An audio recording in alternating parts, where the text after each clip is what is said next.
Hello everyone, নতুন আরও একটি ভিডিওতে আপনাদের সবাইকে স্বাগতম জানাচ্ছি। 2025 সালে এসে যারা এখনো ভোটার হতে পারেনি তাদের জন্য আজকের ভিডিওটা খুব স্পেশাল হতে যাচ্ছে, কারণ আজকে আমি দেখাবো যে কিভাবে আপনি আপনার হাতে থাকা স্মার্টফোন দিয়ে নিজে নিজে ভোটার আবেদন করতে পারবেন এবং সম্পূর্ণভাবে ভোটার হতে পারবেন। এনআইডি কার্ড হাতে পাবেন কিভাবে, সেই প্রসেসটা আজকে আমি আপনাদের সাথে শেয়ার করব যে কিভাবে আপনি আপনার হাতে থাকা স্মার্টফোন দিয়ে আপনার নিজের এনআইডি কার্ডের আবেদন করতে পারবেন, সেই প্রসেসটা দেখাবো। সো চলুন আমরা আজাইরা কথা না বলে আমরা আমাদের মূল ভিডিও শুরু করি। প্রথমে আমরা চলে যাব যে কোনো একটা ব্রাউজারে এসে আমরা এখানে লিখব যে এনআইডিবিডি। আপনি আপনার মোবাইল দিয়েও লিখতে পারেন এনআইডিবিডি। আপনার মোবাইলে ক্রোম ব্রাউজারে চলে আসবেন। ক্রোম ব্রাউজারে চলে আসার পর থ্রি ডট যে বাটনটা আছে বাটনে ক্লিক করার পর ডেস্কটপ সাইটটা অন করে নেবেন। অন করে নিলে আমি পিসিতে যেভাবে দেখতে পাচ্ছি আপনি কিন্তু সেভাবে দেখতে পারবেন। ওখান থেকে আপনি সার্চ বারে লিখবেন যে এনআইডিবিডি, লেখার পর আপনি ওকে করে দেবেন। এরপর আপনাদের সামনে এরকম একটা ওয়েবসাইট শো করবে যে বাংলাদেশ এনআইডি অ্যাপ্লিকেশন সিস্টেম। ওয়েবসাইটটা হচ্ছে services.nidw.gov.bd। যে কাজটি করবেন এই ওয়েবসাইটে ঢুকে যাবেন। এই ওয়েবসাইটে ঢুকে যাওয়ার পর আপনাদের কাছে এইরকম একটা ইন্টারফেস চলে আসবে।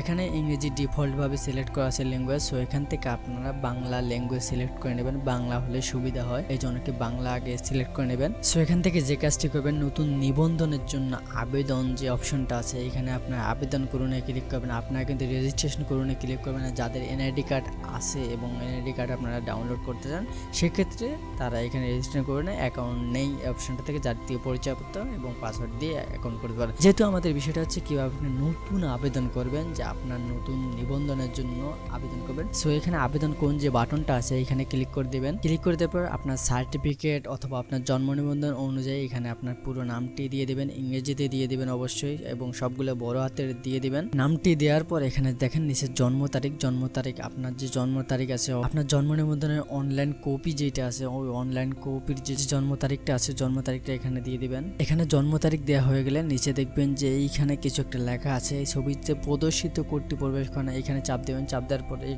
উপরে যে লেখাটা আছে এই লেখাটা এখানে টাইপ করে দেবেন। আমার এখানে যে লেখাটা আসছে এইটা কিন্তু আপনার ওইখানে আসবে, এটা কিন্তু তেমন না, আপনার ওইখানে অন্য লেখা আসবে। আপনার ওইখানে যে লেখাটা আসবে ওই লেখাটা এখানে সঠিকভাবে টাইপ করে দিবেন। টাইপ করা হয়ে গেলে পরবর্তী যে অপশনটা আছে এই অপশনটাতে ক্লিক করে দিবেন। ক্লিক করে দেওয়ার পর এখানে আপনাকে মেইল দিতে হবে, না হলে আপনার মোবাইল নাম্বার যেটা অ্যাক্টিভ আছে ওই নাম্বারটি দিতে হবে। সো আপনি মোবাইল দিলে মোবাইলে একটা কোড যাবে এবং ইমেল দিলে ইমেলে একটা কোড যাবে, ওই কোডটা এখানে বসাতে হবে। সো আমি একটা ইমেল এখানে দিয়ে দিলাম এবং আপনার মোবাইল দিলে মোবাইল নাম্বারটা এখানে সঠিকভাবে দিয়ে দিবেন। দিয়ে দেওয়ার পর এখানে যে ওটিপি পাঠানো অপশনটা আছে এই অপশনটার উপরে ক্লিক করে দিবেন। এখন আমাদের জিমেলে একটা কিন্তু কোড পাঠিয়েছে। সো আমরা জিমেলটা একটু চেক দিই। দেখেন আমরা জিমেলে একটা কোড পাঠিয়েছে তারা, এর verification code for NID online portal is 95। এইটা আমরা কপি করে নেই। কপি করে নেওয়ার পর এইটা আমরা এখানে পেস্ট করে দেবো। আপনার নাম্বার দিলে কিন্তু নাম্বারে একটা কোড পাঠাবে, ওই কোডটা এখানে টাইপ করে দিবেন। দিয়ে দেওয়ার পর এখানে পরবর্তী বাটনে ক্লিক করে দিবেন। ক্লিক করে দেওয়ার পর এখানে ইউজার নেম দিতে বলতেছে। সো আমরা একটা ইউজার নেম দিয়ে দেই। আপনি আপনার ইচ্ছা মতো একটা ইউজার নেম দিবেন। দেওয়ার পর এখানে পাসওয়ার্ড একটা টাইপ করে দিবেন। আপনি আপনার ইচ্ছা মতো একটা পাসওয়ার্ড এখানে টাইপ করে দিবেন এবং পাসওয়ার্ডটা উপরে যে পাসওয়ার্ডটি দিবেন নিচে সেম পাসওয়ার্ডটি দিবেন। দিয়ে দেওয়ার পর এখানে পরবর্তী বাটনে ক্লিক করে দিবেন। এই ইউজার নেমটি অ্যাভেলেবল না, আপনার ক্ষেত্রে এইরকম আসতে পারে। সো ইউজার নেমটি আপনারা চেঞ্জ করে দিতে পারেন, কোনো সংখ্যা আরো বেশি যোগ করে আপনারা ইউজার নেমটি দিয়ে দিবেন। দিয়ে দেওয়ার পর আবার এখানে আপনার পরবর্তী বাটনে ক্লিক করে দেবো। এখন আমাদের এটা নিয়ে নেওয়ার পর এইখানে আমাদের দেখেন যে অপশনটা আছে যে প্রোফাইল, পাসওয়ার্ড পরিবর্তন, অ্যাপয়েন্টমেন্ট। এইখানে জন্ম তারিখ লেখা আছে, নাম এমডি নুরুল ইসলাম মিয়া, যোগাযোগ যে মেইলটা দেওয়া আছে। এখান থেকে আমাদের যে কাজটি করতে হবে, আমরা কিন্তু এখন ফুলফিল ভাবে যে ফর্মটা আছে আমরা এনআইডি অ্যাপ্লাই করতে গেলে যে ফর্মটা আমাদের পূরণ করতে হয় এবং যে ফর্মটা আমাদের নির্বাচন কমিশন অফিসে জমা দিতে হয় সেই ফর্মটা কিন্তু আমরা এখন ফিল আপ করিনি। সো আমরা সেইটা কিভাবে ফিল আপ করবো সেইটা এখন দেখাবো। সো বিস্তারিত প্রোফাইল যে অপশনটা আছে আমরা এখানে ক্লিক করে দেবো। ক্লিক করে দেওয়ার পর এইখানে দেখেন ডান দিকেও যে এডিট অপশনটা আছে এই অপশনটার উপর আমরা ক্লিক করে দেবো। ক্লিক করে দেওয়ার পর এখন আমাদের মূল কাজ, এতক্ষণ আমরা যা করছিলাম এগুলো আমাদের তেমন কোনো জরুরি না, কিন্তু এখন আমরা যেগুলো ফিল আপ করবো এগুলো কিন্তু আমাদের মোস্ট ইম্পর্টেন্ট কাজ, এগুলোই সবচেয়ে গুরুত্বপূর্ণ কাজ। এখানে আমাদের ভুল করা যাবে না। এখানে যদি আমরা ভুল করি তাহলে কিন্তু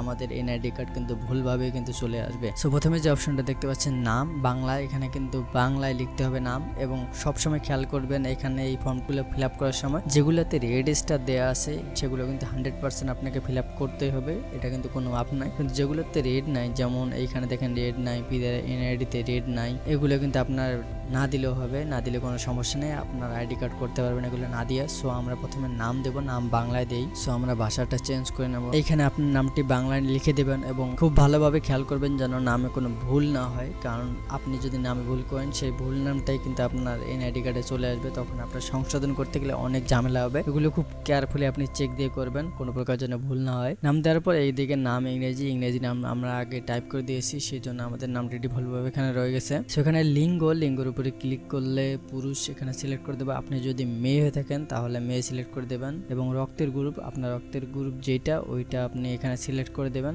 দেওয়ার পর এখানে দেখেন জন্ম নিবন্ধন নম্বর, আপনার যে জন্ম নিবন্ধনটা অনলাইন করা আছে সেই অনলাইনের কপির জন্ম নিবন্ধনটা নাম্বারটা এখানে দিয়ে দেবেন। সো আমি জন্ম নিবন্ধন নাম্বারটা দিয়ে দিলাম। এরপর জন্ম তারিখ এখানে দেওয়া আছে, জন্মস্থান এখান থেকে সিলেক্ট করে দেবেন। এখান থেকে আপনার জেলা খুঁজে বের করবেন, জেলা খুঁজে বের করে আপনি যে ওই জেলাতে ক্লিক করে দেবেন।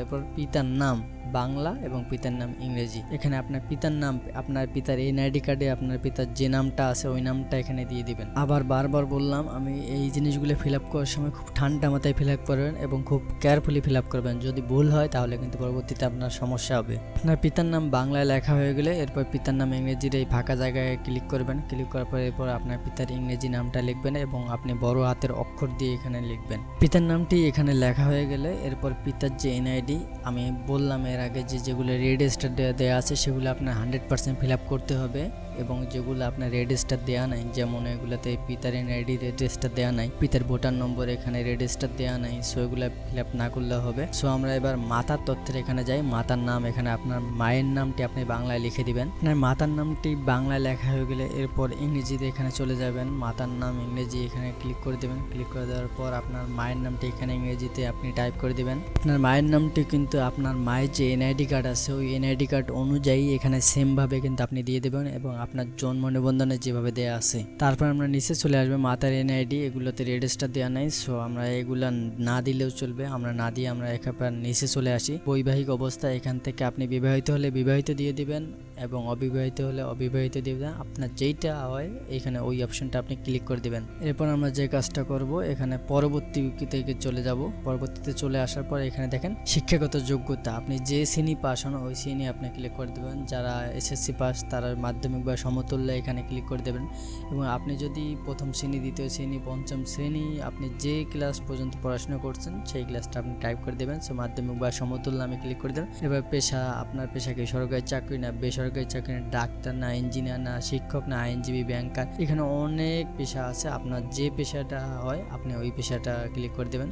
সো আমি বেসরকারি চাকরি ক্লিক করে দেই। এখানে দেখেন অসমর্থতা এগুলো না দিলেও চলবে, শনাক্তকরণ চিহ্ন বাংলা এগুলো না দিলে চলবে। Pin number, driving licence number, passport number, ধর্ম এটা আপনাকে দিতে হবে। এখানে দেখেন রেড স্টার, আমি বলেছি আগে যে রেড স্টার যেগুলো সেগুলো আপনাকে 100% দিতে হবে। সো এখান থেকে ধর্ম নির্বাচন করব। এখানে ইসলাম আমি সিলেক্ট করে দেবেন। আপনার যে ধর্ম হয়, হিন্দু হলে হিন্দু দিবেন, বৌদ্ধ হলে বৌদ্ধ দিবেন, খ্রিস্টান হলে খ্রিস্টান আপনি দিয়ে দেবেন। সো আমি ইসলাম দিয়ে দিলাম। এরপর পরবর্তী অপশনে আমরা ক্লিক করে দেবো। এরপর এখান থেকে দেখেন অবস্থানরত দেশের নাম নির্বাচন করুন, এখানে আমরা ক্লিক করে দেবো। ক্লিক করে দেওয়ার পর আপনি যদি বিদেশে থেকে থাকেন সেক্ষেত্রে কিন্তু আপনি বিভিন্ন দেশের নাম এখানে দেখতে পাচ্ছেন, এই দেশগুলো আপনি সিলেক্ট করে দিতে পারেন। সো আমি দেশে আছি এই জন্য বাংলাদেশ সিলেক্ট করে দেবো। এরপর নিচে চলে আসবো। নিচে চলে আসার পর বর্তমান ঠিকানা, আপনার বর্তমান ঠিকানা কি আপনি কোথায় আছেন সেইটা এখানে দিয়ে দেবেন। সো আমি এখানে রংপুর সিলেক্ট করে দেবো, আমার বিভাগ রংপুর। আপনার যে বিভাগ হয় আপনি ওই বিভাগে দিয়ে দিবেন। দিয়ে দেওয়ার পর জেলা নির্বাচন করবেন, আপনার যে জেলা হয় আপনি ওই জেলা নির্বাচন করে দেবেন। এরপর উপজেলা নির্বাচন করে দেবেন, আপনার যে উপজেলা হয় ওইটা। এবং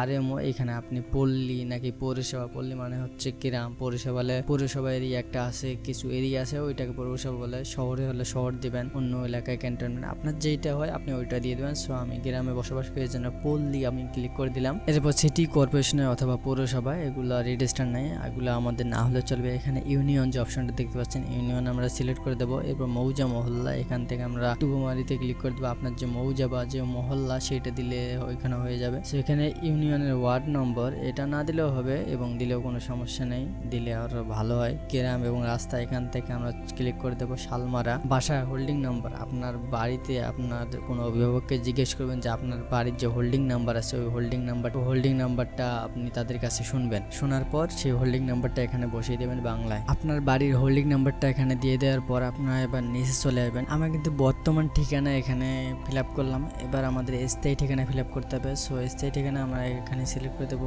রংপুর, এখানে সিলেক্ট করে দেবো কুড়িগ্রাম সিলেক্ট করে দেওয়ার পরে এখানে আমরা দেখবো যে কুড়িগ্রাম সদর, যেহেতু আমাদের স্থায়ী ঠিকানা আলাদা এই জন্য আমরা আলাদা লিখলাম। সো এখান থেকে শহর আমরা সিলেক্ট করে দেবো, এখান থেকে আমরা সিলেক্ট করে দেবো আমাদের স্থায়ী ঠিকানা আছে, স্থায়ী ঠিকানা আমরা সিলেক্ট করে দেবো যাত্রাপুর, এখানে মৌজা মহল্লা এটা সিলেক্ট করে দেবো আমরা যাত্রাপুর, এখানে ইউনিয়নের ওয়ার্ড নাম্বার এগুলো না দিলেও চলবে, এখানে গ্রাম রাস্তা, এখানে আমরা গ্রাম রাস্তা এটা আমরা ফিল আপ করে দেবো। সরকারপাড়া বাসা হোল্ডিং নাম্বারটা কিন্তু আপনারা বাংলায় দিয়ে দিবেন। সো আমি বাংলায় দিয়ে দিচ্ছি, বাসা হোল্ডিং নাম্বারটা বাংলায় আপনারা টাইপ করে দিবেন। দেওয়ার পর এখানে দেখেন ভোটার এরিয়া এখানে সিলেক্ট করে দেবেন, আপনার ভোটার এরিয়া যেটা সেটা আপনি এখানে সিলেক্ট করে দেবেন, খুঁজে বের করবেন যে আপনার ভোটার এরিয়া কোনটা।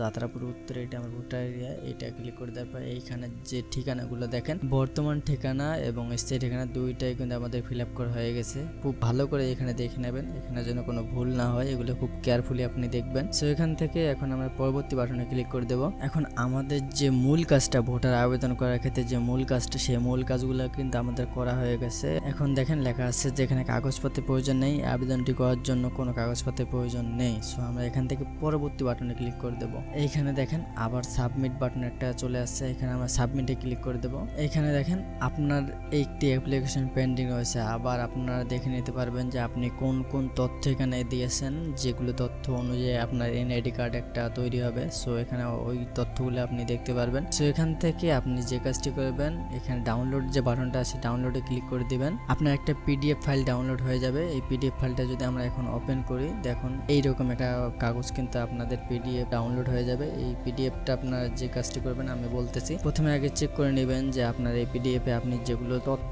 বসিয়েছেন সেগুলো সঠিক কিনা আপনি চেক করে নেবেন। চেক করে নেওয়ার পর এই পিডিএফটা আপনি প্রিন্ট করবেন, প্রিন্ট করার পর এখানে দেখবেন যে অনেকগুলো তথ্য কিন্তু এখানে বাকি রয়ে গেছে, সেই তথ্যগুলো আপনার কিন্তু ফিল আপ করতে হবে। ফিল আপ করার পর আপনার নিকটস্থ যে নির্বাচন কমিশন অফিস আছে ওই অফিসে এর যে কাগজপত্র আছে, আমি এর আগে একটা ভিডিওতে আপনাদেরকে বলেছি যে ভোটার হতে গেলে কি কি কাগজপত্র লাগে, সেই কাগজপত্রগুলো এই কাগজটার সাথে অ্যাড করে আপনারা এই কাগজটা জমা দিবেন নির্বাচন কমিশন অফিসে। জমা দেওয়ার পর আমরা যে জিমেলটা এখানে অ্যাড করেছি ওই জিমেলে কিন্তু একটা মেসেজ পাঠাবে তারা নির্বাচন কমিশন অফিস থেকে, যে কবে আপনার ফিঙ্গার এবং আপনার ছবি তোলা হবে সেই ডেট তারা বলবে। সেই ডেটে আপনি নির্বাচন কমিশন অফিসে যাবেন, গিয়ে ছবি উঠে এবং ফিঙ্গার দিয়ে আপনাকে একটা টোকেন দিবে। এখানে দেখেন যে নিবন্ধন স্লিপ, এইরকম একটা স্লিপ আপনাদেরকে দিবে। জাস্ট এই কাগজটা শুধু এইখানে আপনার নাম্বার আছে, এই নাম্বারটা থাকবে, এই নাম্বারটা অনুযায়ী পরবর্তীতে আপনার যখন এনআইডি কার্ড একদম তৈরি হয়ে যাবে এই নাম্বারটা দিয়ে আপনি অনলাইন থেকে এনআইডি কার্ডের কপি অনলাইন কপি বের করে নিতে পারবেন। সো আমি দেখালাম যে কিভাবে শুরু থেকে